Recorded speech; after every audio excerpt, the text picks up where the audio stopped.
Alors, bonjour à tous et bienvenue pour cette seconde Webmasterclass qui est intitulée aujourd'hui de l'innovation à la technique traditionnelle. Avant d'entrer dans le vif du sujet, je tiens à remercier nos deux intervenants experts du jour et puis leur organisation respective pour le temps qu'ils ont accordé pour préparer cette masterclass. Donc Christelle Ebner de l'agence Qualité Construction et Yannick Lemoigne du CSTB. Yannick, je te laisse la parole.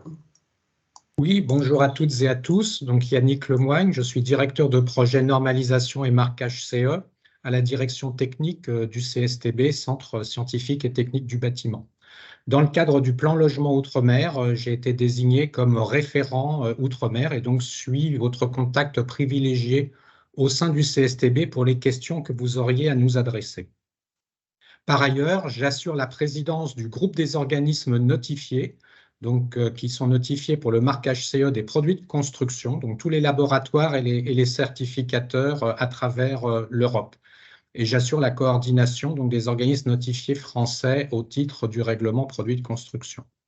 Par ailleurs également, je suis président de l'AFOCERT, l'Association française des organismes de certification dans le domaine des produits, services et ouvrages de construction. Et puis, en lien avec notre sujet d'aujourd'hui, ça fait de très nombreuses années que je suis impliqué au niveau européen dans les travaux d'harmonisation et j'ai eu assuré la présidence de l'EOTA, l'Organisation européenne pour l'évaluation technique, d'avril 2012 à avril 2016, au moment donc de l'entrée en vigueur du règlement produit de construction. Alors, quant au CSTB, le CSTB donc, est une entreprise publique à caractère industriel et commercial qui est au service de ses clients et de l'intérêt général. Il a pour ambition d'imaginer les bâtiments et la ville de demain en accompagnant et sécurisant les projets de construction et de rénovation durables pour améliorer la qualité de vie de leurs usagers en anticipant les effets du changement climatique. Il rassemble pour cela les compétences pluridisciplinaires et exerce 5 activités clés: la recherche et expertise, l'évaluation, la certification, les essais et la diffusion des connaissances. Son champ de compétences couvre les produits de construction, les bâtiments et leur intégration dans le quartier et la ville. Donc, par rapport au sujet d'aujourd'hui, si tu veux nous passer la diapositive suivante, Samuel, voilà, donc les prestations plus particulièrement concernées du Centre scientifique et technique du bâtiment. Donc, il y a l'appréciation technique d'expérimentation, la TEX. Nous assurons le secrétariat de la procédure d'avis technique, la TEC. Le CSTB offre des prestations d'évaluation technique européenne, donc les ETE, pour ceux qui ont visé à mettre sur leur marché le marché français des produits non standards, français et européens, bien entendu, des produits non standards, des offres de prestations d'essai, des offres de prestations de certification, des offres de prestations de recherche, développement et expertise en accompagnement des porteurs de projets, et enfin la diffusion des connaissances et la formation auprès des acteurs. Merci Yannick. Et du coup, on passe à Christelle Ebner de la QC. Oui, bonjour à tous et à tous. Donc, Christelle Ebner. Donc, moi, je travaille à l'agence Qualité Construction depuis plus de 10 ans. Donc, j'ai une formation au début d'ingénieur en chimie des matériaux. Et donc, au niveau de l'agence Qualité Construction, je m'occupe de gérer donc 4 dispositifs d'observation de la sinistralité et aussi piloter les actions de prévention, donc à mettre en œuvre en fonction de l'analyse des désordres qu'on retrouve justement via nos dispositifs d'observation. Se passer donc juste pour vous détailler un peu plus l'agence Qualité Construction.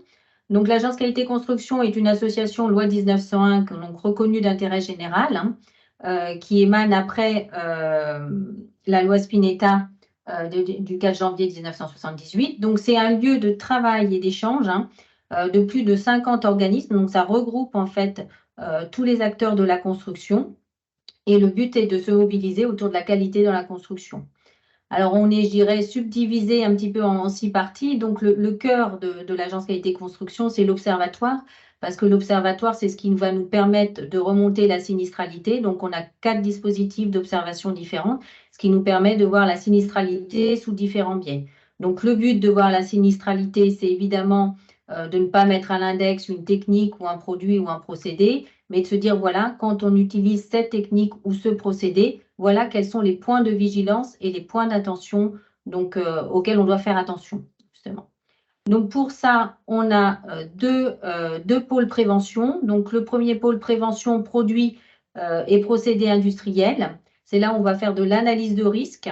Et c'est là où on va parler justement des techniques courantes et des techniques non courantes. Donc, ça, on va revenir sur le sujet donc en deuxième partie de cette web masterclass.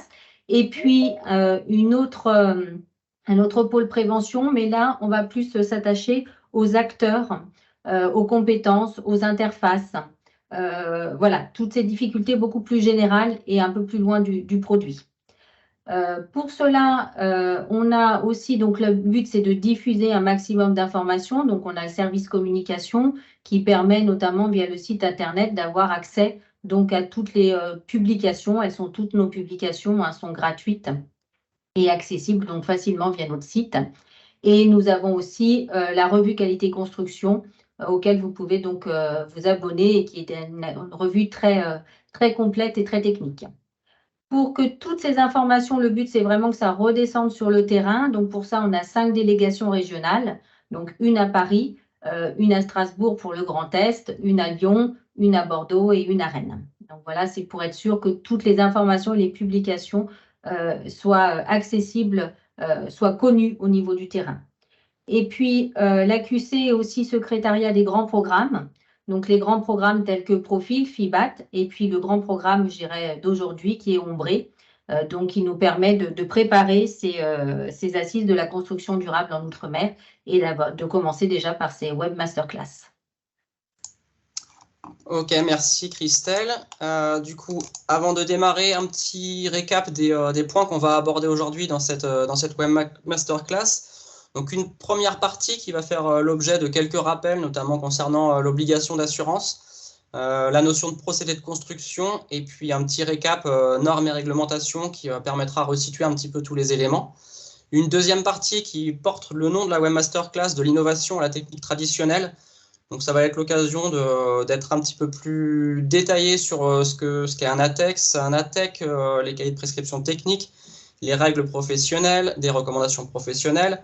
On passera assez rapidement sur les NFDTU puisque ça a fait l'objet d'une présentation très détaillée lors de la dernière web masterclass que vous pourrez revoir sur ce chapitre particulièrement. Une troisième partie qui porte le titre du langage des assureurs puisque ça permet vraiment d'un côté d'avoir le côté technique qu'on aura vu dans partie 2, de le mettre en vis-à-vis de cette partie 3 sur les assureurs. Et c'est un sujet qu'on redétaillera aussi plus en détail vendredi dans la web masterclass qui sera dédiée à ce sujet. Et puis en partie 4, on reviendra aussi dans la continuité de ce qu'on avait pu faire lors de la dernière web masterclass, mais encore un peu plus en détail sur la loi ESSOC. Donc pour la première partie, Christelle, je te laisse la main. Oui, donc juste un petit rappel sur la loi Spinetta du 4 janvier 1978, peut-être la slide d'après. Voilà. Donc, juste un petit rappel, et effectivement, vous allez voir ça de façon détaillée avec des assureurs donc, à la web masterclass du 29 septembre. Mais juste pour rappeler donc, le concept de la dommage d'ouvrage, qui est un régime d'assurance donc à double détente. Donc, d'un côté, on assure son bien, donc le dommage, et ça, c'est le maître d'ouvrage qui va l'assurer, donc au moment de la construction. Et d'un autre côté, l'assurance de responsabilité qui la revient au constructeur, c'est-à-dire tous ceux qui vont avoir à donner, je dirais, une garantie décennale. Ça va être les entreprises de construction, les contrôleurs techniques. Il y en a beaucoup d'autres, mais je l'ai oublié. Voilà, tous ceux, donc il y a une double détente, il y a l'assurance dommage pour le bâtiment et l'assurance de responsabilité pour les acteurs. Donc ça va vous être beaucoup plus détaillé dans la web masterclass du 29 septembre. Et donc pour ça, l'assureur va avoir pour assurer, il a besoin aussi de s'appuyer sur une analyse de risque et sur les différentes techniques et procédés. Alors, justement, Christelle, tu as commencé à utiliser cette expression procédé dès l'introduction et je pense qu'il est important de la préciser pour que l'on partage bien tous ensemble la même logique et la même compréhension. Donc, un procédé de construction, c'est l'ensemble des éléments qui concourent à la transformation d'un produit ou d'un matériau en une partie d'ouvrage.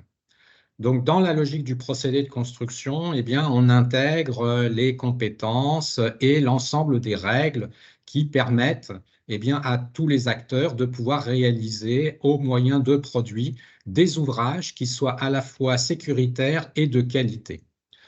Si tu veux passer la diapo, merci. Alors, on le voit là sur la petite cinématique, eh bien, quand l'ensemble des paramètres sont standardisés, que l'on est avec des compétences standardisées, que l'on est avec des règles standardisées, hein, qu'on soit aussi bien avec des règles de type réglementation ou des règles techniques, qui portent soit sur la conception, sur l'exécution ou sur la maintenance, et avec des produits standardisés, eh bien, tout est bien raccord, c'est-à-dire que l'on fait en sorte, au niveau de l'ensemble des acteurs, eh bien, d'avoir un système qui soit parfaitement cohérent et continu sur l'ensemble de ces paramètres. Par contre, lorsqu'un produit, par exemple, je prends l'exemple du cas où un produit n'est pas standardisé, eh bien, on voit tout de suite que là, eh bien, il y a un ensemble d'éléments qui peuvent être manquants entre les règles et la mise en œuvre du produit ou les compétences et l'utilisation du produit, par exemple. Et donc, c'est un des objets de l'évaluation technique d'un procédé de construction dans un contexte donné, c'est donc de déterminer les recommandations techniques qui vont permettre de guider les acteurs dans leurs décisions et leurs actions pour leur permettre eh bien, une bonne réalisation d'un ouvrage défini. Voilà, il s'agit de faire en sorte que tous les éléments soient bien cohérents et connus des acteurs. Ok, merci Yannick. Alors pour compléter les propos de Christelle et de Yannick, on vous propose le passage d'une petite vidéo qui n'est pas très longue, mais qui permet voilà, d'apporter des compléments sur tout cet environnement.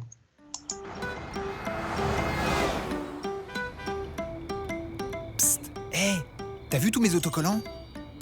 Des autocollants, ce sont des labels. Des labels? C'est quoi des labels? Labellisation, ça ne te dit rien? Normes, certification?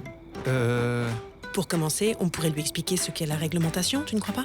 Alors, la réglementation, c'est ce que la loi nous impose de respecter. Pour des bâtiments comme nous, elle concerne par exemple la thermique ou l'acoustique. Voilà, après on peut aller plus loin en étant certifié. Comme moi. Ma certification prouve qu'en tant que bâtiment, je suis d'une qualité supérieure à la réglementation. Mais comment t'as fait? La certification est une démarche volontaire. Elle peut être demandée par le promoteur ou le constructeur, par exemple, pour faire reconnaître la qualité de la construction, de la rénovation ou encore de l'exploitation d'un bâtiment. Lui, c'est après une importante rénovation. Un peu de respect, je vous prie. Un organisme certificateur accrédité, indépendant et impartial, me l'a délivré à l'issue d'une évaluation précise sur des critères essentiels. Il est fier parce que la certification représente un véritable signe de qualité pour un logement confortable, sain, économe et performant. Elle concerne tous les aspects du bâtiment. Alors là, je suis sûr que je peux l'avoir, la certification. J'ai entendu dire que j'étais aux normes. Lesquels, mon petit? Réglementaires ou volontaires? Hein? Vas-y, explique-lui, toi. Il y a deux types de normes. Les normes réglementaires, rendues obligatoires par la réglementation. Celles-là, on doit s'y conformer quoi qu'il arrive. Mais la plupart des normes sont volontaires, quand les professionnels d'un secteur se mettent d'accord pour définir des caractéristiques ou critères communs pour leurs produits ou leurs services. Ok. Et mes labels dans tout ça? Parce que moi, j'en ai plein. Hein. Ben justement, ça en fait beaucoup. Bah oui, et alors? Ce qu'il veut dire, c'est que certains sont fiables et d'autres moins. Ah bon? Un label reconnaît la qualité dans un domaine spécifique, les matériaux, la performance énergétique, mais on distingue les labels délivrés par des organismes certificateurs qui peuvent être assimilés à une certification et ceux qui sont fondés sur une charte à respecter sans vérification par un tiers. Ceux-là ont plus ou moins de valeur. C'est pour ça que tes propriétaires doivent bien se renseigner pour comprendre d'où viennent tes labels et comment ils sont délivrés. D'accord. C'est bon? Tu es au point? Au top, merci. Réglementation, certification, normes, labels. C'est bon, je m'y retrouve maintenant. Chut! Allez, bonne nuit maintenant. Merci.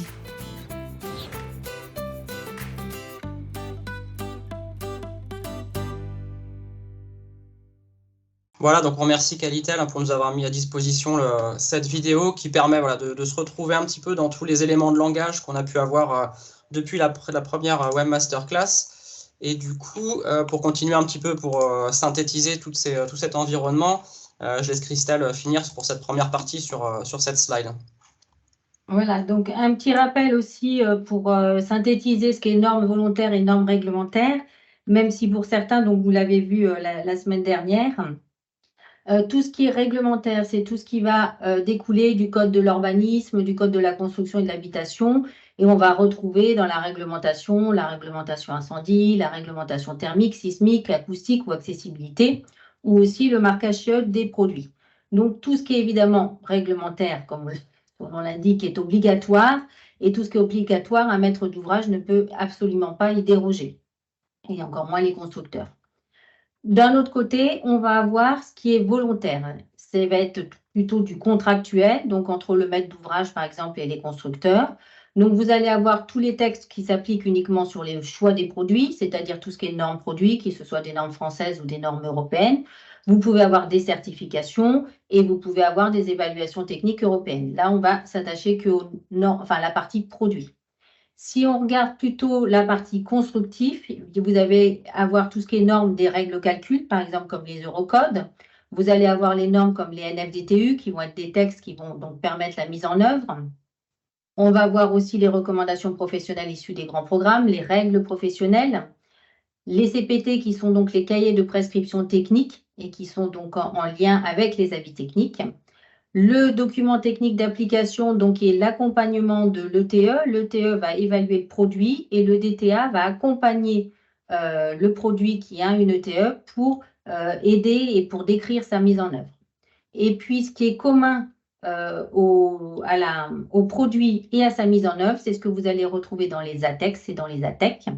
Alors, tout ça, c'est des choses que va vous expliquer Yannick dans les slides suivantes, tout ce qu'il y a derrière ces textes. Mais là, ce qui est important de voir, c'est ce qui est du réglementaire et ce qui est du contractuel et du volontaire de l'autre côté. Merci Christelle. Donc en effet, dans la deuxième partie, on va redétailler toutes ces règles de l'art.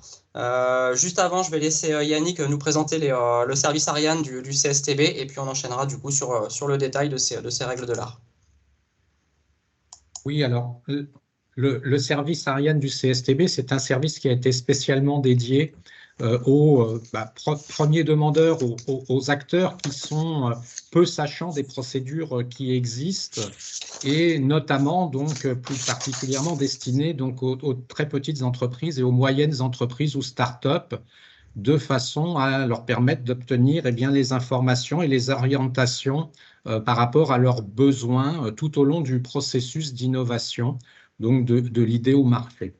Donc Ariane, c'est une écoute attentive pour un conseil adapté à un projet, un appui à la compréhension du contexte technico-réglementaire. Donc là, on est sur la logique des demandes du marché et des différents acteurs de la construction, comment les accompagner, quels sont leurs besoins. Et puis, donc, c'est l'occasion aussi d'avoir des premiers échanges techniques pour orienter les demandeurs vers les experts compétents en matière de R&D ou d'évaluation selon la maturité du projet au sein donc, de l'équipe du demandeur. Voilà, donc je vous ai mis le lien Internet pour accéder à plus d'informations sur ce service. Alors, dans cette partie de présentation, nous allons en particulier nous attacher au grand schéma qui permet d'accompagner l'innovation, donc de l'innovation au traditionnel. Donc, dans ce schéma, il y a 5 grandes étapes qui ont été identifiées et que l'on va couvrir aujourd'hui. Donc, l'ATEX, l'appréciation technique d'expérimentation, l'ATEC, l'avis technique, les CPT, donc cahier des prescriptions techniques, ensuite les règles professionnelles et les recommandations professionnelles, et enfin les normes DTU. Donc, je vais commencer par l'ATEX, l'appréciation technique d'expérimentation. Donc, c'est une évaluation technique d'un procédé de construction innovant. Alors, le but de l'ATEX, c'est d'accompagner un porteur d'innovation qui veut utiliser son procédé en France pour une première réalisation expérimentale. C'est-à-dire qu'il s'agit, en fin de R&D, de pouvoir passer à la phase opérationnelle sur un vrai chantier pour permettre de réaliser un projet, un ouvrage particulier. L'ATEX, elle est formulée par un groupe d'experts qui est organisé et dirigé par le CSTB. Donc, sur quoi porte l'ATEX? Il y a tout un ensemble de sujets incontournables qui sont explorés. Donc, la sécurité, la faisabilité et ou le fonctionnement probable. Donc, le procédé permet bien de faire ce que l'on veut faire avec. les aspects de durabilité une fois l'ouvrage réalisé, la gravité des désordres normalement prévisibles en utilisant le procédé qui est proposé, les possibilités de réparer si nécessaire, parce qu'effectivement, ça va de pair avec la notion de gravité, et enfin l'aptitude du procédé ou produit à satisfaire aux exigences de la réglementation relativement aux aspects ci-dessus. Donc pareil, je vous ai mis le lien Internet pour avoir tous les détails sur la procédure d'ATEX, mais on va en parcourir, on va regarder un certain nombre d'éléments ensemble maintenant. Donc il y a 3 grands types d'ATEX qui sont définis. Premièrement, ce qu'on appelle l'ATEX de cas A. Donc là, il s'agit d'expérimenter l'utilisation d'un procédé de construction appliqué sur différents chantiers pendant une durée limitée bien déterminée. Par exemple, donc là, voilà, l'exemple que l'on a pris, c'est sur la brique de Guyane. Donc on a bien un exemple là dans nos départements d'outre-mer, et donc il s'agit d'utiliser de la brique de terre crue, en l'occurrence la référence 30 CR. Et donc l'idée, c'est bien d'accompagner pendant un certain temps la réalisation d'un certain nombre d'ouvrages dans des conditions bien définies pour permettre à tous les acteurs au niveau du territoire de se faire une expérience sur l'utilisation de ce procédé de construction, d'envisager son amélioration et ensuite, si possible, d'aller vers de l'avis technique ou d'autres règles que l'on verra plus tard. Autre cas, l'ATEX de cas B. Donc là, il s'agit de mettre en œuvre une technique constructive sur un chantier précis à réaliser. Donc là, on va plutôt être sur une expérimentation qui est sur un chantier bien ciblé. Je ne sais pas, je n'ai pas trouvé d'exemple dans les Outre-mer, mais j'en ai un à l'esprit, peut-être qui vous parlera. Dans le cadre de la réalisation du musée Mucem à Marseille, la réalisation des résis, donc de la façade extérieure en résis, en béton architectonique fibré, avait fait l'objet, par exemple, d'une ATEX, puisqu'il s'agissait d'une technique totalement expérimentale. Ensuite, dernier cas, c'est l'ATEX de cassé. L'ATEX de cassé, l'idée, c'est de viser le renouvellement d'une ou plusieurs techniques qui ont déjà fait l'objet d'une ATEX de cas B et qui avaient fait l'objet d'une ATEX de type favorable. Voilà, donc l'idée, c'est, après une première expérimentation, on souhaite peut-être en faire une deuxième pour parfaire le procédé de construction et éventuellement une troisième avant d'envisager l'évolution du procédé dans le cycle de l'innovation au traditionnel.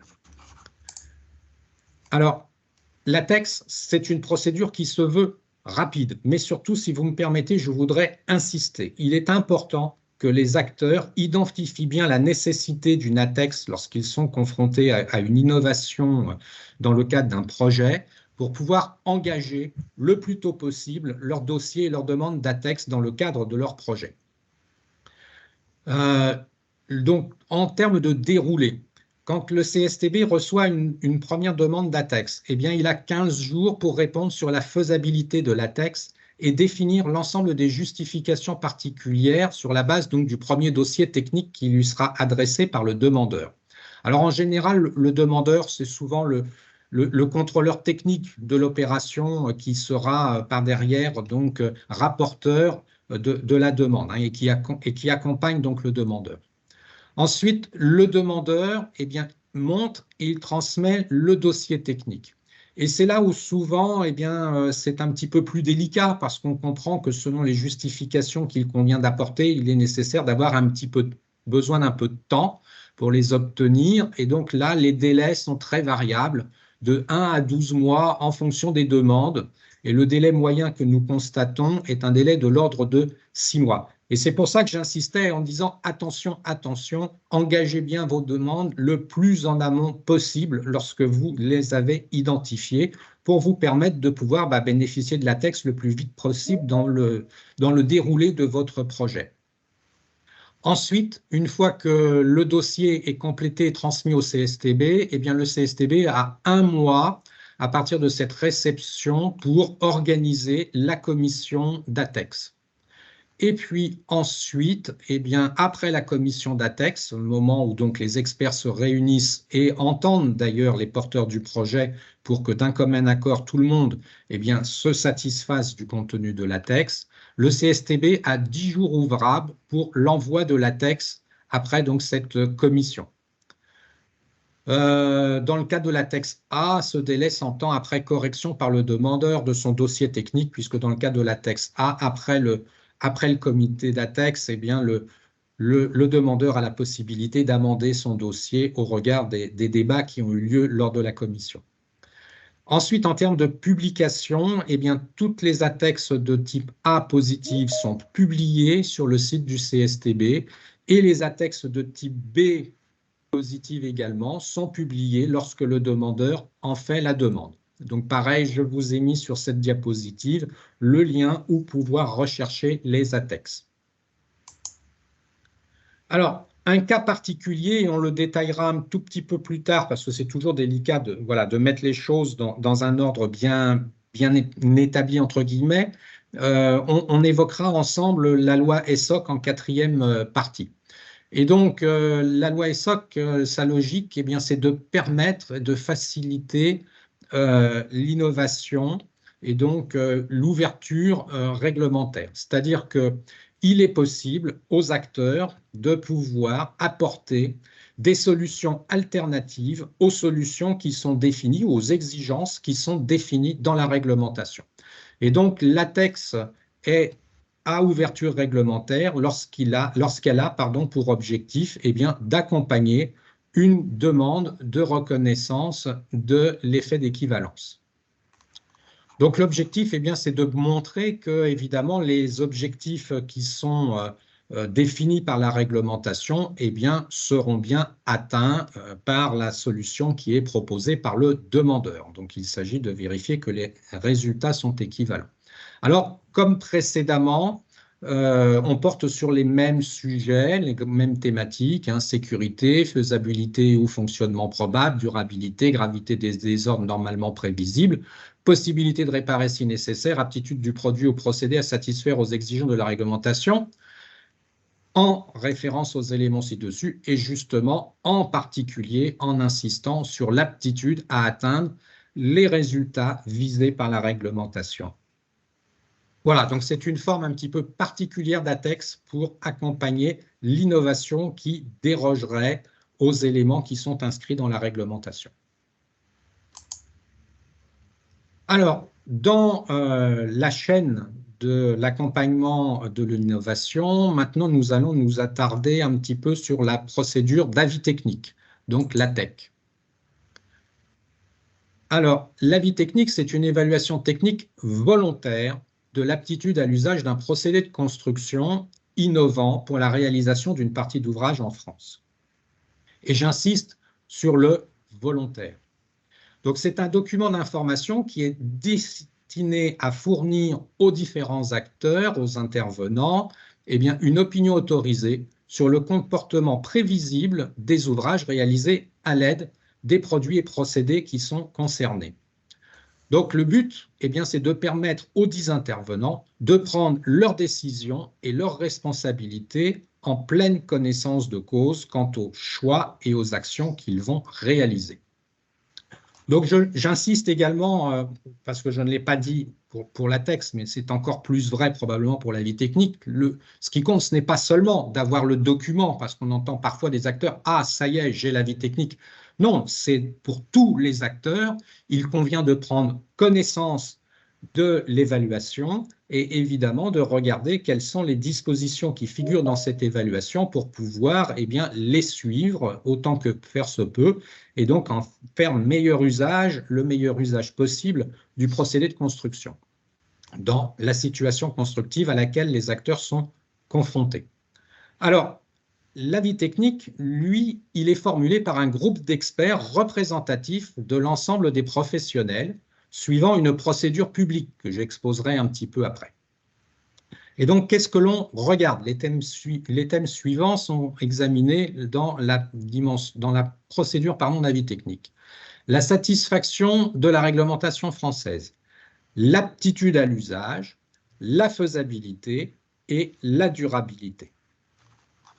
Alors, la procédure d'avis technique en tant que telle, Samuel, si tu peux passer à la diapositive suivante, c'est une procédure publique elle fait l'objet d'un arrêté, l'arrêté du 21 mars 2012, qui en définit les règles. Et cette procédure est complétée par un règlement intérieur de la commission chargée de formuler les avis techniques et les documents techniques d'application, donc ce qu'on appelle la CCFAT. L'ensemble des documents sont disponibles sur le site internet du CSTB, je vous ai remis le lien. Et donc, c'est ce que je disais, demander un avis technique n'est jamais obligatoire. L'avis technique n'est pas réglementaire, il relève d'un acte volontaire de la part de l'acteur qui porte la demande d'avis technique. C'est un moyen reconnu par les acteurs pour établir leur confiance en une innovation. Et en particulier, comme a commencé à l'exposer tout à l'heure, mais viendra le compléter par après Christelle, notamment par les assureurs. Donc un avis technique est délivré par la commission chargée de formuler les avis techniques. Donc commission qui est sous l'égide du ministère en charge de la construction et de l'habitation. Alors le demandeur, c'est à lui qu'il appartient de monter son dossier technique de demande et donc de présenter ses éléments de preuve, de justification, dont notamment une grosse partie des justifications, c'est souvent des essais qui vont permettre de démontrer les performances de son procédé de construction. Alors, ces justifications de type essai, elles peuvent être produites par lui-même ou par tout laboratoire de son choix, qu'il soit français ou bien même étranger. Sur le site de la CCFAT, vous trouvez des listes minimales des éléments de preuve, les référentiels de vérification par famille de procédés pour vous permettre de cerner les éléments qui permettent de justifier des procédés. Donc, quand il présente ces éléments de preuve, le demandeur peut aussi faire état d'une certification qui peut être une justification utile pour démontrer la régularité des performances, notamment des produits et ou des services d'accompagnement qui sont à la base du procédé de construction. Alors, dans le cadre de l'instruction, le CSTB et les experts vont bien entendu s'assurer de la validité et de la pertinence de toutes ces justifications qui sont apportées par le demandeur. Et c'est là le gros travail d'expertise qu'il y a autour du dossier technique de demande d'avis technique. Donc le CSTB lui-même, il est membre de la CCFAT, il a 2 rôles. Donc il instruit les demandes d'avis technique et il va les rapporter auprès des groupes spécialisés, donc les groupes d'experts. Donc, ce que je vous disais, on s'appuie sur la fiabilité scientifique et technique des preuves apportées, indépendamment des organismes qui les ont produits. Et puis, deuxième rôle du CSTB, il assure le secrétariat de la commission chargée de formuler les avis techniques. Donc, il enregistre et il publie les avis qui sont formulés. Donc, il les publie sur son site évaluationcstb.fr. Alors, le temps moyen de réalisation de la procédure d'avis technique, ce que l'on a constaté au cours de l'année 2022, c'était en moyenne un petit peu moins de 9 mois, alors qu'en 2021, c'était autour plutôt de 8 mois et demi pour le temps moyen de réalisation de cette procédure. Alors, le délai d'instruction est en général de 4 à 15 mois après prise en considération selon le type de demande. Voilà, une fois que le dossier est complété, et c'est à peu près le temps moyen. Selon le type de demande, donc on comprend que ça va beaucoup plus vite quand on est sur un additif ou quand on est sur une révision. Alors, le DTA, maintenant en tant que tel, c'est un avis technique qui revêt une forme tout à fait équivalente à celle de l'avis technique normal, entre guillemets, si ce n'est que le DTA va traiter d'un procédé de construction qui intègre un produit couvert par un marquage CE. Donc, à partir du moment où le produit est dûment marqué CE, le document résultat, le livrable de la procédure d'avis technique sera un DTA. Ensuite, donc, voilà quelques exemples. J'ai fait une extraction des quelques statistiques que l'on pouvait prendre là sur les 12 derniers mois, donc entre juin 2022 et juin 2023, donc il y a environ 90 ATEC qui ont été délivrés ou renouvelés et qui intégraient des usages dans les départements et régions d'outre-mer ou dans les régions ultrapériphériques. Donc, ça représente à peu près 13% de l'ensemble des sujets, des procédés qui sont sujets à des avis techniques.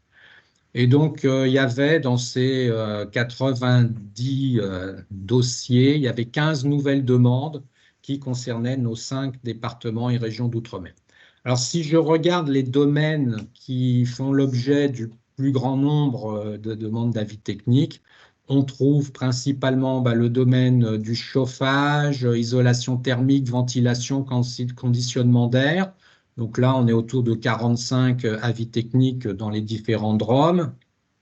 On trouve ensuite le sujet de l'assainissement avec une vingtaine de procédés.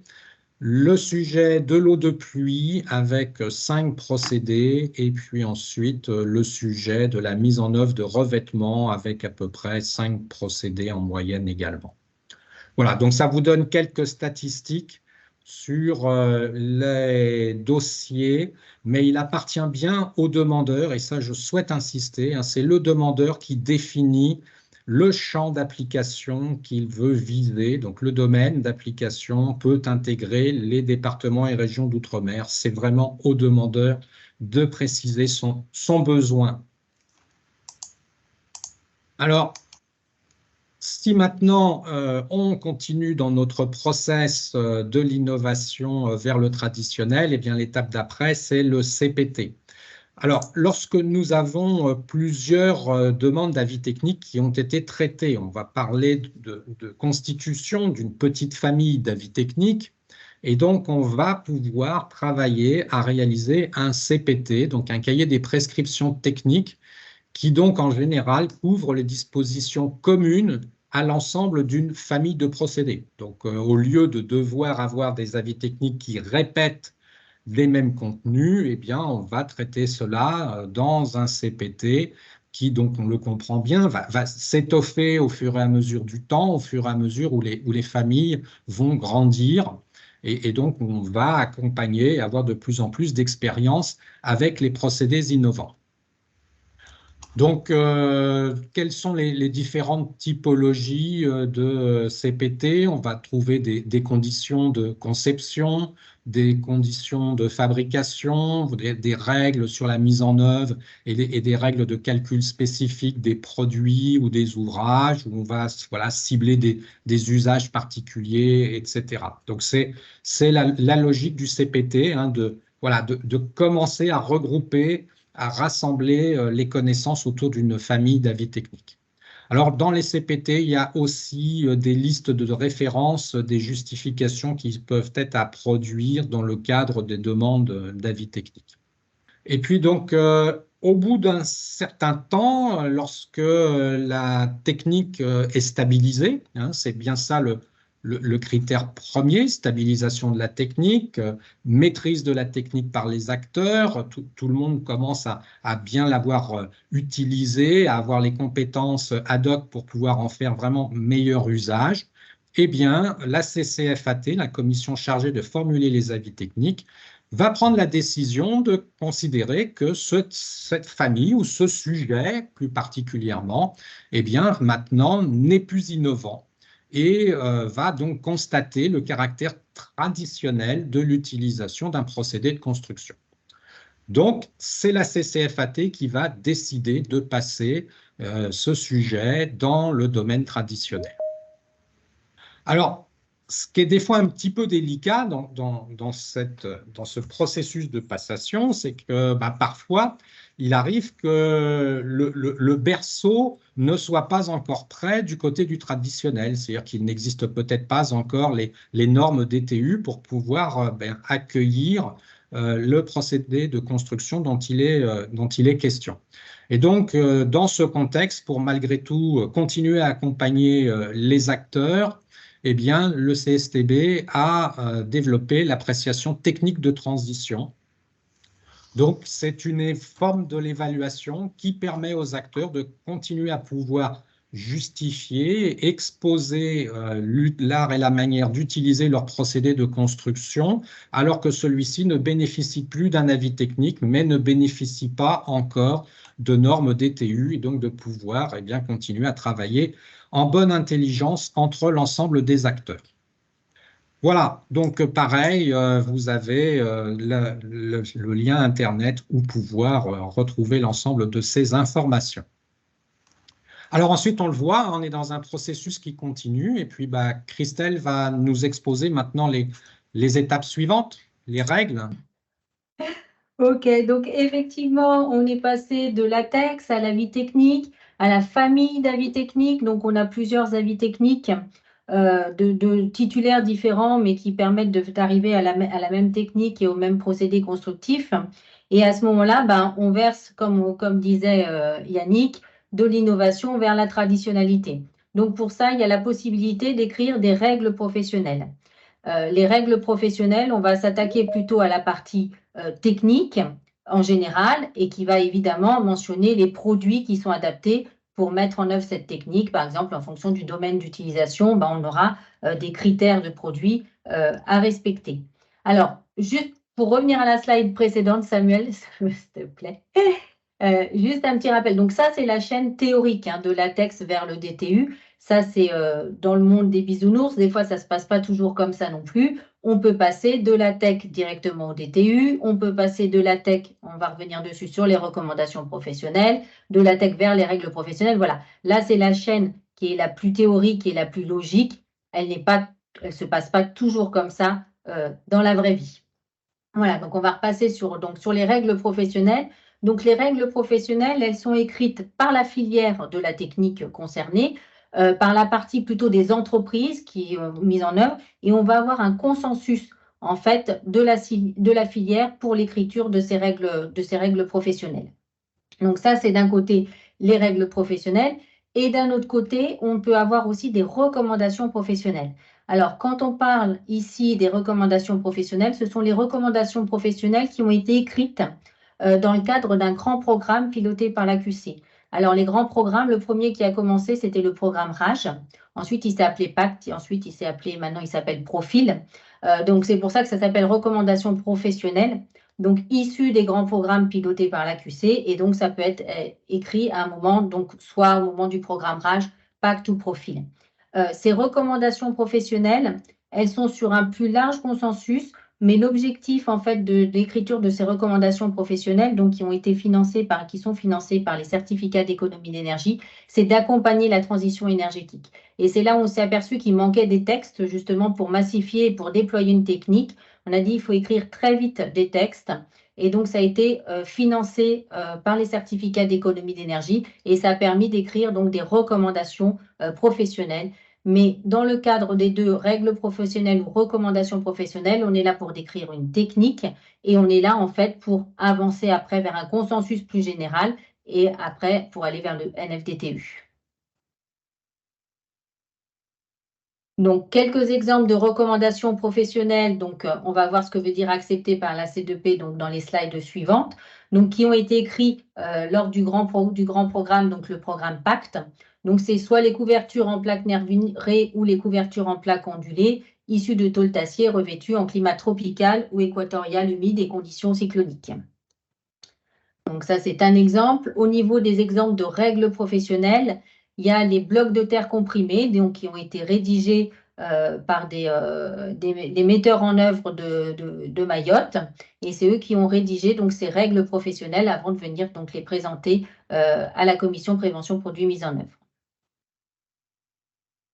Alors, comme je vous le disais, une fois qu'on a avancé vers la traditionnalité avec des règles professionnelles ou des recommandations professionnelles, je dirais le must, c'est d'arriver donc au NFDTU et qui là va permettre de montrer qu'il y a un consensus, alors non plus uniquement sur la filière, mais sur l'ensemble des acteurs de la construction, sur la technique, et on a vraiment un vrai retour d'expérience et une vraie solidité de la technique et une vraie confiance dans cette technique. Et c'est pour ça qu'on écrit donc un NFDTU. Donc voilà, c'est ce que je disais, hein, le NFDTU, c'est vraiment le consensus de tous les acteurs de la filière. Donc comment en fait est écrit un NFDTU?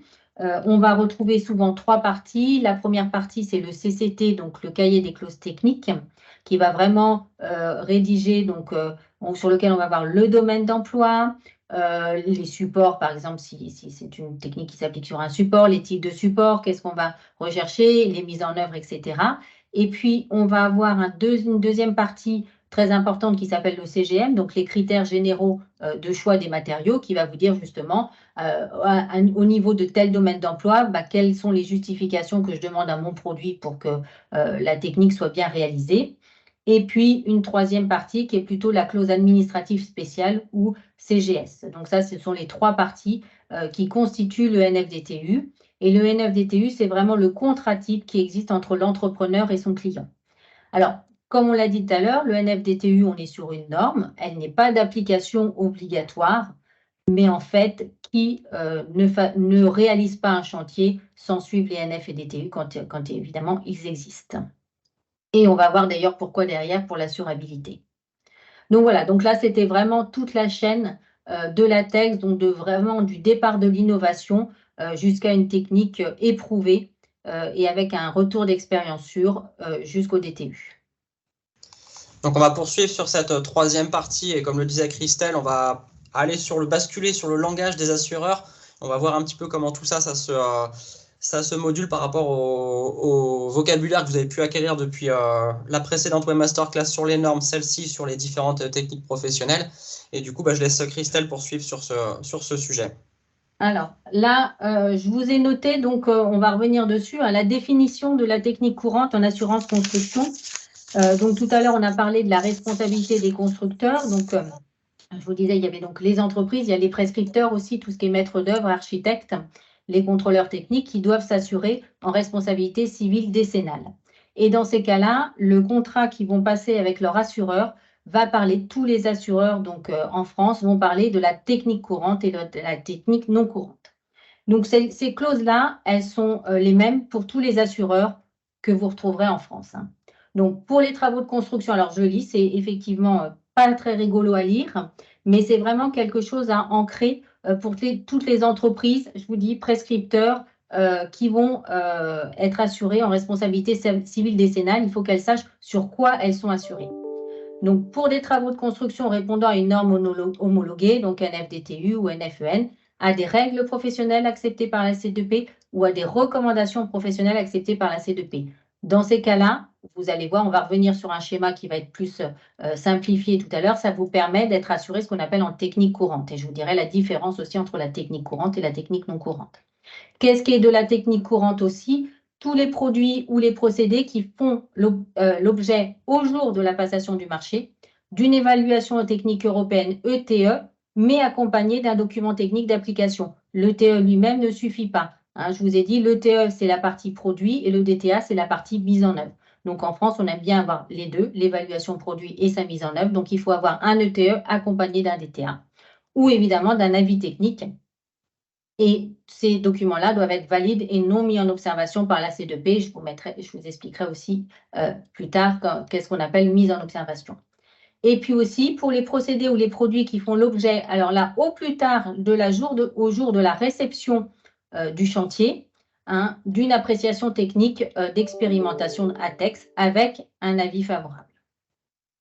Donc, tous ces éléments, je vais vous dire où est-ce qu'on va les retrouver et comment on peut donc avoir une vision. Mais ça, c'est vraiment les clauses types des assureurs que toutes les entreprises vont retrouver dans leur contrat et que, comme beaucoup de contrats d'assurance, on ne lit peut-être pas forcément assez précisément et c'est vraiment là-dessus que c'est important.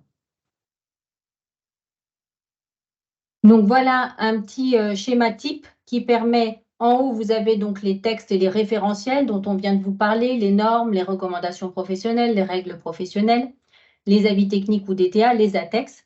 Et puis, il peut y avoir d'autres textes aussi dont on n'a pas parlé, puisqu'ils ne font pas l'objet d'une évaluation collégiale, mais comme les enquêtes de techniques nouvelles, hein, ou ETN. Donc, on va bien voir, donc en haut, vous avez toute la partie texte, et en bas, vous avez donc ce langage des assureurs, technique courante et technique non courante. Donc, simplement pour comprendre, quand l'entreprise qui met en œuvre, alors j'ai entreprise ou prescripteur, maître d'œuvre, architecte, vont mettre une technique en œuvre, si cette technique est en technique courante, elles vont être assurées normalement par leur contrat d'assurance qu'elles auront passé en début d'année avec leur assureur. Si par contre, la technique qu'elles mettent en œuvre font partie des techniques non courantes, à ce moment-là, alors, technique non courante, ça ne veut pas dire que l'entreprise ou le prescripteur ne peut pas la mettre en œuvre ou la prescrire. Mais ça veut dire, attention, quand vous la mettez en œuvre, quand vous la prescrivez, vous devez vous rapprocher de votre assureur. Et après, c'est une discussion de gré à gré entre l'assureur et l'entreprise, l'assureur et le maître d'œuvre. Mais surtout, avertissez l'assureur et n'attendez pas qu'il y ait un sinistre pour lui dire que vous avez mis en œuvre une technique non courante, ce sera trop tard. Donc, c'est vraiment en amont du chantier, vous devez dire, voilà, je mets une technique non courante, ça peut se faire, il n'y a pas de souci, mais c'est simplement, il y a des points de vigilance à apporter et dans ces cas-là, ça sera une discussion de gré à gré avec l'assureur. Alors maintenant, je reviens, comment on sait si les textes sont en technique courante ou en technique non courante? Déjà, tout ce qui est normes et DTU, tout ce qui est recommandations professionnelles, donc issues des grands programmes, que ce soit RAGE, PACT ou Profil, à ce moment-là, c'est d'emblée de la technique courante. Donc, vous n'avez aucune question à vous poser quand vous mettez en œuvre un produit qui dépend d'un TTU, un produit qui dépend d'une recommandation professionnelle. Vous n'avez aucune question à vous poser, vous êtes d'emblée en technique courante. Si vous êtes assuré pour l'activité pour lequel, que vous utilisez le produit pour l'activité pour lequel vous êtes assuré, il n'y a aucun problème et vous êtes en technique courante. Dans les autres cas, si vous mettez en œuvre par rapport à des règles professionnelles, dans ces cas-là, il faut vérifier que ces règles professionnelles sont en technique courante. En fait, ces règles professionnelles, les rédacteurs des règles professionnelles vont venir voir la C2P, la Commission Prévention Produits Mise en œuvre, donc qui siège au sein de l'AQC, mais qui a des représentants de tous les acteurs de la construction et qui va donc analyser ces règles professionnelles du point de vue assurantiel. Parce que du point de vue technique, elles sont écrites par la filière, donc ce sont des sachants et ils ont déjà un retour d'expérience. Donc techniquement, il n'y a pas de problème sur les règles professionnelles. Ce que va regarder la C2P, c'est vraiment la partie assurantielle et le risque, et s'ils estiment que c'est un risque courant ou un risque aggravé. Donc, s'ils estiment que c'est un risque courant, dans ces cas-là, on va dire qu'on accepte les règles professionnelles. Et à ce moment-là, si vous suivez cette technique sera en technique courante. Et donc, pareil, pas de souci, pas besoin d'aller voir votre assureur. Si par contre, ces règles professionnelles, d'une part, ça n'oblige aucun rédacteur de venir voir la C2P et de leur dire « je vous présente mes règles professionnelles ». Donc, on peut être amené à avoir des règles professionnelles qui ne passent pas par la C2P. Ou qui passe par la C2P, mais pour lequel la C2P estime qu'il y a un risque aggravé. Et à ce moment-là, on va dire que ces règles professionnelles ne sont pas acceptées par la C2P, et dans ces cas-là, elles sont en technique non courante. Donc, ce que je vous dis bien, c'est que ça n'empêche pas de mettre cette technique-là, mais parlez-en à votre entreprise prescripteur, parlez-en à votre entreprise avant. Ensuite, on a tous les textes avis techniques et DTA. Avis techniques et DTA, comme vous l'a expliqué Yannick, ce sont des documents qui sont issus d'un groupe spécialisé, donc d'un groupe d'experts, d'un groupe de sachants, qui techniquement, donc il n'y a aucune remise en cause d'un avis technique sur la partie technique. En revanche, la C2P va regarder toujours le risque assurantiel. Pareil, si elle estime qu'elle a un risque courant, elle va dire que l'avis technique est classé en liste verte. L'avis technique ou DTA, ça se traite vraiment de la même façon, est classé en liste verte, pareil, technique courante. Si en revanche, l'avis technique ou le DTA, on estime qu'il y a un risque, à ce moment-là, on va le mettre en technique non courante. Pareil, on peut toujours l'appliquer, mais il faut prévenir son assureur. Donc, dans ces cas-là, on met toute la famille d'avis techniques en observation. Et donc, je vous mettrai, on va prendre un exemple ensuite derrière. Ensuite, latex. Alors, latex ne passe pas par la commission prévention produits mise en œuvre. Soit elle est favorable et elle est évidemment tout de suite en technique courante, soit si c'était une latex qui était réservée ou défavorable, elle serait traitée en technique non courante, mais elle ne passe pas par les fourches de la commission prévention produits mise en œuvre. Pour les autres textes, et notamment les ETN, et ça, il faut vraiment que ce soit clair dans l'esprit des entreprises, un procédé qui est sous ETN n'est pas forcément évidemment mauvais, mais il est fait à dire d'experts et non pas sur sur une évaluation collégiale. Et à ce moment-là, c'est d'emblée en technique non courante. Pareil, ça ne veut pas dire que le produit est mauvais, mais ça veut dire simplement, quand on le met en œuvre, rapprochez-vous de votre assureur. Donc vraiment, ça c'est le schéma type à avoir en tête pour une entreprise, pour un maître d'œuvre, de savoir ce qui est de la technique courante et de la technique non courante, et se dire s'il met en place une technique non courante, pas de souci, à condition qu'il prévienne son assureur avant de commencer le chantier. Où est-ce qu'on retrouve toutes ces informations? On les retrouve dans la publication semestrielle, donc qui, comme son nom l'indique, sort 2 fois par an, en janvier et en juillet de chaque année. Dans cette publication semestrielle, on va retrouver les familles de produits mis en observation, la liste des règles professionnelles qui sont acceptées par la C2P, donc à la date à chaque fois de la publication semestrielle. On va avoir aussi la liste des recommandations professionnelles, donc issues des grands programmes pilotés par la QC. Donc là, je vous ai mis un exemple de famille mise en observation, c'est la famille du photovoltaïque.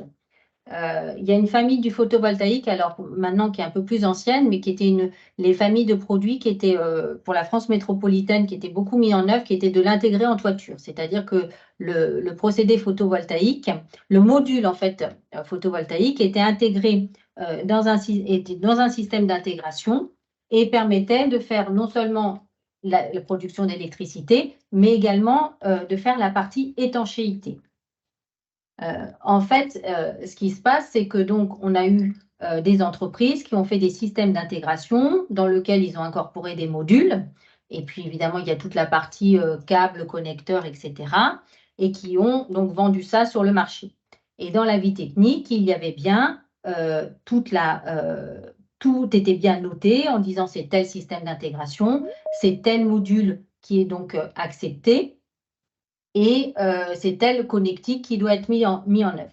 Tout ça, c'était bien marqué dans la vie technique, mais n'empêche que l'entreprise qui devait mettre en œuvre ces panneaux photovoltaïques devait acheter d'un côté le système d'intégration chez un distributeur, et puis il devait vérifier quels étaient les modules qui figuraient dans la vie technique. Donc, aller chercher le module, parfois, c'était des distributeurs différents. Et puis, la connectique, ça pouvait être encore ailleurs. Et du coup, s'il ne trouvait pas tout à fait le même module, s'il ne trouvait pas tout à fait la même connectique, on lui dit, mais prenez ça, c'est pareil. Et du coup, il mettait en œuvre un système qui ne répondait pas stricto sensu à ce qu'il y avait dans la vie technique. Et ça, si vous voulez, c'était un danger. Donc, ça veut dire que si vraiment on respectait la vie technique, il n'y avait pas de souci. Mais on savait que la difficulté pour l'entreprise, ça allait de trouver tous les produits qui étaient cités dans la vie technique en allant le chercher à différents endroits. Et là, c'est un risque assurantiel qu'on a mis en avant. Donc, on a créé ce communiqué de mise en observation en disant, on dira que tous ces systèmes, toute cette famille d'avis techniques est mise en observation, sauf si le titulaire est capable de venir nous dire qu'il assure la traçabilité du système du début à la fin. C'est-à-dire que le poseur va mettre vraiment le système d'intégration qui va avec le module et qui va avec la connectique. Et ce n'est pas de l'à peu près, et il y a vraiment une traçabilité, et ce qui permet d'être sûr que ce qui est mis en œuvre sur la toiture, ça correspond vraiment à la vie technique. Et ça, quand le titulaire est capable d'apporter cette information, et dans ces cas-là, son avis technique va sortir de la mise en observation et va être classé en liste verte. Donc, ça veut dire que le communiqué de mise en observation, il correspond à toute la famille. Donc, on va mettre d'emblée au départ toute la famille et ensuite libre à chaque titulaire de venir voir la C2P et de dire, voilà, j'ai compris pourquoi vous aviez mis en observation, puisqu'on explique toujours pourquoi, quels sont les critères et comment ils font pour s'en sortir. Donc là, ils nous apportent leur justification et dans ces cas-là, on dit, dans ces cas-là, si vous maîtrisez que ce qui va être vendu et ce qui va être mis sur le toit correspond vraiment à l'avis technique, dans ces cas-là, on sort votre avis technique de la mise en observation et on le place en liste verte. Donc voilà, ça c'est un exemple concret des familles de mise en observation et comment ça se passe. Donc, ce n'est pas parce que vous avez un communiqué de mise en observation que tous les avis techniques de la famille sont mis en observation. Certains peuvent être amenés à sortir. En général, quand il y a un fabricant qui sort, les autres suivent derrière. Faut pas, bien évidemment. Alors, où est-ce qu'on retrouve justement ces avis techniques pour savoir s'ils sont classés en liste verte ou pas? vous avez le site internet de la liste verte. Vous pouvez le trouver soit directement sur internet, soit en passant par le site de l'AQC. Et à ce moment-là, donc vous avez donc là sur votre écran à gauche la fenêtre qui s'ouvre, et soit vous pouvez taper le nom du produit, le nom du numéro d'avis technique si vous l'avez, le nom du titulaire, ce qui vous permet tout de suite de voir si justement l'avis technique est classé en liste verte ou pas. Vous pouvez aussi vous dire simplement dans quelle famille, combien j'ai d'avis techniques en liste verte, enfin, ou quels sont les avis techniques que j'ai en liste verte, et vous tapez uniquement la famille qui vous intéresse, et à ce moment-là, vous verrez apparaître tous les avis techniques qui correspondent à cette famille et qui sont classés en liste verte. Et si vous ne le trouvez pas là-dedans, ça veut dire que votre avis technique, en principe, alors ça peut être simplement un délai administratif, mais ça veut dire que sinon il est mis en observation. Et s'il est mis en observation, pareil, vous pouvez le mettre en œuvre, mais rapprochez-vous de votre assureur. Là, au niveau de la publication semestrielle, donc je vous ai dit que vous retrouverez donc toute la liste des règles professionnelles qui sont acceptées par la C2P, donc qui sont en technique courante. Donc, si je reprends l'exemple des règles professionnelles bloc de terre comprimé de Mayotte, je peux voir qu'elles sont bien classées dans les règles professionnelles acceptées par la C2P. Et à ce moment-là, si je mets en œuvre cette technique conformément donc à ces règles professionnelles, je serai en technique courante. De même aussi, dans cette publication semestrielle, je retrouverai la liste des recommandations professionnelles acceptées par la C2P, et notamment les 2 recommandations professionnelles dont on a parlé tout à l'heure, les couvertures en plaques nervurées ou en plaques ondulées. Je les retrouve également dans cette liste de recommandations professionnelles, donc toujours sur la publication semestrielle de la C2P. Merci Christelle. Je profite de la transition vers la partie 4 pour vous rappeler que je mettrai tous les liens qui ont été cités, parce qu'il y en a un petit paquet. Et pour faciliter les choses, dans la description de la vidéo, dans le replay, vous aurez les liens cliquables, puisque forcément ils seront pas cliquables sur la présentation, sur le replay. Donc ils seront, tout sera mis dans la description de la vidéo, donc n'hésitez pas à descendre dans la description de la vidéo pour les retrouver. Maintenant qu'on a toutes les pièces du puzzle, j'ai envie de dire, on va revenir sur cette 4e partie en guise d'ouverture un peu de ce sujet sur la loi ESSOC et le permis d'innover. Du coup, je te laisse la parole, Yannick. Oui, merci Samuel. Alors, on l'a évoqué effectivement, la logique de la loi de 2018-727 pour un État au service d'une société de confiance. Donc, c'est une loi qui avait un ensemble d'articles extrêmement différents sur différents sujets. Et donc, nous, le domaine de la construction, c'est l'article 49 de cette loi qui avait pour objectif de faciliter la réalisation de projets de construction et notamment donc de favoriser l'innovation. Donc l'idée, c'est de dire, oui, des fois, il y a des exigences réglementaires qui peuvent être bloquantes. Et donc, il ne faut pas que les acteurs se sentent bloqués parce qu'ils ont probablement des innovations intéressantes pour améliorer les performances énergétiques, les performances environnementales des bâtiments, par exemple. Et donc, l'idée, c'est de permettre la dérogation à certaines règles de construction. Donc, qui sont, on l'a vu, on l'a redit, la réglementation, c'est d'application obligatoire, donc on est sur des règles légales ou des normes. Et donc, cette dérogation est possible sous réserve, bien entendu, de prouver que la solution qui est proposée par l'acteur parvient à des résultats équivalents à ceux découlant de l'application des règles auxquelles il est dérogé. Donc, l'effet à démontrer, c'est qu'il y a bien une équivalence par rapport à l'objectif réglementaire. Et donc, ça suppose bien entendu que la réglementation soit exprimée en termes performantiels pour permettre de pouvoir effectivement bien connaître l'objectif qui est visé par la réglementation. Et puis également, ça requiert de disposer donc de méthodes d'évaluation ou de procédures d'évaluation pour pouvoir vérifier que les propositions qui sont introduites permettent bien d'atteindre un niveau d'équivalence à l'objectif fixé par la réglementation. Donc, dans un premier temps, il y a eu une ordonnance qui a été prise tout de suite dans la foulée de cette loi, ordonnance qui a défini les grands champs dans lesquels il était possible d'apporter donc des solutions alternatives aux exigences réglementaires Donc, c'était les champs de la sécurité et protection contre l'incendie, l'aération, l'accessibilité, la prévention du risque sismique ou cyclonique, les caractéristiques acoustiques, les matériaux et leur domaine d'emploi, les performances énergétiques et environnementales, les constructions à proximité de forêts et la protection contre les insectes xylophages. Donc ça, c'était dans un premier temps, et maintenant, eh bien, le champ est beaucoup plus large. Donc voilà, c'est l'idée qui est là, c'est bien de faciliter l'introduction de l'innovation et faire en sorte que les réglementations soient non bloquantes, mais restent bien respectées par une solution d'effet équivalent. Donc voilà, c'était dès le 1er janvier 2021. Il a été possible de mettre en œuvre l'effet, donc les solutions équivalentes dans tous les domaines. Donc là où l'ordonnance dite ESSOC limitait en première approche les champs particuliers, domaines particuliers de mise en application de cette loi. Ensuite, pour chaque règle de construction, eh bien, les dispositions législatives du Code de la construction et de l'habitation fixent les objectifs généraux à atteindre. Et donc, il convient alors de distinguer deux situations, deux hypothèses. Les objectifs généraux sont assortis de résultats minimaux. Donc là, l'atteinte de ces résultats devra être prouvée selon les modalités fixées par les dispositions réglementaires propres à chaque champ technique. Donc là, on voit bien, on a défini un minimum et on peut aisément faire démonstration que l'on fait mieux que le minimum qui a été fixé. Ensuite, le cas où les règles générales ne s'accompagnent pas de résultats minimaux, alors le maître d'ouvrage peut recourir à deux méthodologies pour justifier du respect de la règle, de l'atteinte de la règle, de l'objectif fixé par la réglementation.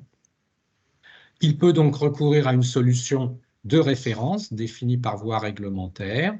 Donc là, il applique la réglementation en tant que telle, ou bien il peut recourir à une solution d'effet équivalent en justifiant que celle-ci respecte bien l'objectif fixé par la réglementation et donc permet bien d'assurer en général la sécurité ou les performances requises des ouvrages. Le rôle que jouent les différents acteurs, à qui doit-on s'adresser? C'est-à-dire que le maître d'ouvrage et les équipes techniques qui l'entourent doivent s'adresser pour faire évaluer l'équivalence à une structure qui est reconnue par l'État et définie donc dans le processus. Donc vous avez le CSTB, vous avez le CEREMA ou un contrôleur technique, bien entendu, dès lors qu'il ne s'agit pas d'un contrôleur technique de l'opération pour qu'il n'y ait pas de conflit entre le côté intérêt du contrôleur technique, mais que le contrôleur technique de l'opération reste bien complètement indépendant pour évaluer que l'ensemble de l'opération satisfait bien l'ensemble des exigences requises. Voilà. Je te laisse poursuivre, Christelle, sur les documentations. Donc, ce que je disais, c'est que l'AQC est en charge, donc l'Observatoire des solutions à effet équivalentes. Donc, c'est nous qui récupérons l'information de ce qui va être déclaré et être mis en œuvre. Pour ça, donc toute entreprise, tout maître d'ouvrage qui souhaite mettre en place une solution à effet équivalente, en fait, doit le déclarer donc auprès du portail de l'État, qui sont ce qu'on appelle les démarches simplifiées. Et dedans, donc, il doit faire les déclarations. Donc, la première déclaration, elle doit être faite par l'attestateur qui valide que la solution à effet équivalent, donc avant sa mise en œuvre. Donc, ça, c'est la déclaration disant ça va être mis sur chantier. Et ensuite, deux solutions. Soit, effectivement, c'est mis sur chantier, il va y avoir un deuxième formulaire qui va être à remplir, cette fois-ci par le contrôleur technique de l'opération, qui lui va attester que cette solution à effet équivalent a bien été mise conformément à ce qui avait été décidé au départ et ce qui avait été attesté, je dirais, par l'attestateur. Donc ça, c'est le deuxième. Et dans ce cas-là, pas de souci, c'est mis en œuvre. Et donc, nous, on assurera au niveau de l'AQC un suivi pour avoir un retour d'expérience sur ces solutions à effet équivalent pour savoir comment ça se comporte dans le temps. Mais il y a aussi des cas où au début, ils avaient émis l'idée de mettre une solution à effet équivalente et qu'en fait, ils ne l'ont pas mise, ils ont remis quelque chose, je dirais, de plus classique. Et à ce moment-là, c'est le maître d'ouvrage qui déclare que la solution n'a pas finalement été mise en œuvre. Donc voilà, donc 3 formulaires possibles pour avoir donc un observatoire de retour d'expérience sur ces solutions à effet équivalente. Voilà, merci à tous les deux, Yannick et Christelle. Donc voilà, l'objet de la Web Masterclass a vraiment été d'avoir d'un côté le volet technique sur les processus de construction et puis avoir ce côté, ce volet assurantiel avec le langage qui va bien pour comprendre un petit peu comment toutes ces pièces du puzzle s'organisent. Donc merci encore à Yannick et Christelle pour leur participation et le contenu de la présentation. Et puis je vous dis à demain. Merci, au revoir. Merci à toutes et à tous. Bonne fin de journée.